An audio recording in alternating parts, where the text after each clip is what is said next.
প্রশ্ন করেছেন ইহরাম অবস্থায় কি কি কাজ নিষিদ্ধ। এটি অত্যন্ত গুরুত্বপূর্ণ বিষয়।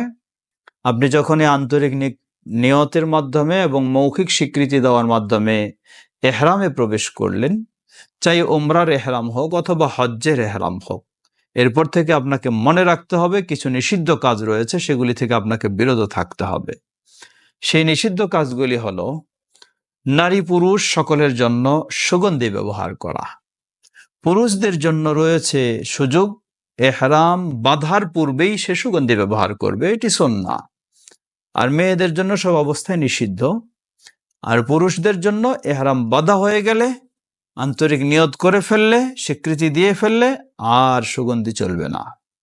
সকল প্রকার সুগন্ধি নারী পুরুষ উভয়ের জন্য নিষিদ্ধ। গোটা শরীর থেকে, মাথা হোক বা যে কোনো জায়গা থেকে হোক, কোনো চুল বা লোম কাটা ও তুলে ফেলা নারী পুরুষ সকলের জন্য নিষিদ্ধ। হাত পায়ের নখ কাটা ও ছিঁড়ে ফেলা নারী পুরুষ সকলের জন্য নিষিদ্ধ।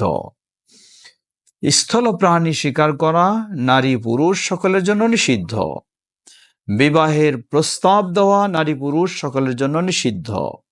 বিবাহ বন্ধনে আবদ্ধ হওয়া নারী পুরুষ সকলের জন্য নিষিদ্ধ।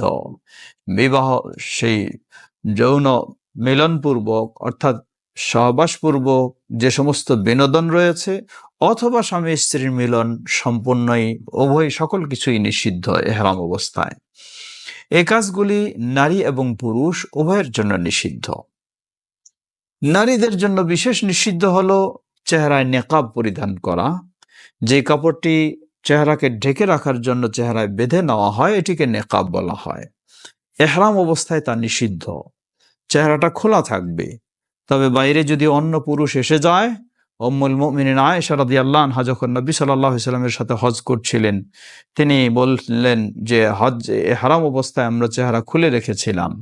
ওয়া ইযা মাররা বিনার রিজাল আসদালনা আলা ওয়ুজুহিনা খিমারানা, আমাদের সামনে যখন ভিন্ন পুরুষেরা এসে যায়, আমরা মাথার উপরের ওড়নাটা চেহারার উপরে ঢেলে দিতাম, যাতে চেহারাটা তারা দেখতে না পায়। মেয়েদের জন্য নিষিদ্ধ হলো হাত মোজা পরিধান করা। মেয়েদের আর কোনো বিশেষ নিষিদ্ধ নেই। পুরুষের জন্য নিষিদ্ধ হলো সেলাই করা কাপড় পরিধান করা। সেলাই করা কাপড় দ্বারা উদ্দেশ্য হচ্ছে সাধারণত যেগুলি পোশাক হিসেবে ব্যবহার করা হয়, তা হলো হতে পারে এই ধরনের লম্বা জামা, পাঞ্জাবি, শার্ট, কোট, জ্যাকেট, গেঞ্জি, এসব কিছু নিষিদ্ধ। ঠিক নিচের অংশে তেমন সেই প্যান্ট, পায়জামা, আন্ডারওয়ার, এগুলি সব নিষিদ্ধ। নারী এবং পুরুষ এগুলি সব নিষিদ্ধ। শুধু পুরুষের জন্য এই সেলাই করা পোশাক নিষিদ্ধ। কিন্তু আপনি যদি কোমরে একটা বেল্ট বাঁধেন ইহরামের কাপড় বাঁধার জন্য, সেখানে সেলাই থাকে, তাহলে এটি অসুবিধা নেই। অথবা একটা ব্যাগ নিয়েছেন কাগজপত্রের জন্য, ঝোলায় রেখেছেন গলায়, সেটিতেও কোনো অসুবিধা নেই। ঠিক তেমনি ভাবে জুতা পরেছেন, জুতার মাঝে স্যান্ডেলের সেলাই রয়েছে, সেটি অসুবিধা নেই। অনুরূপভাবে গায়ে হয়তো একটা চাদর দিয়েছেন ঠান্ডার কারণে, সাইডগুলি এমব্রয়ডারি করা রয়েছে, সেখানেও কোনো অসুবিধা নেই। তো এইভাবেই আমরা বলবো যে পুরুষের জন্য নিষিদ্ধ। পুরুষের জন্য নিষিদ্ধ হলো আরো মাথা ঢাকা নিষিদ্ধ। মাথায় পাগড়ি পরা, টুপি পরা বা আরো কোনো কিছু দিয়ে মাথা সরাসরি ঢেকে দেওয়া নিষিদ্ধ। কিন্তু রৌদ্রের কারণে বা বৃষ্টির কারণে ছাতা উপরে নেবেন, তাতে অসুবিধা নেই। অনুরূপভাবে পুরুষের চেহারা ঢাকা, যে কোনো কিছু দিয়েই চেহারা ঢাকা, সেটি সর্বাবস্থায় নিষিদ্ধ।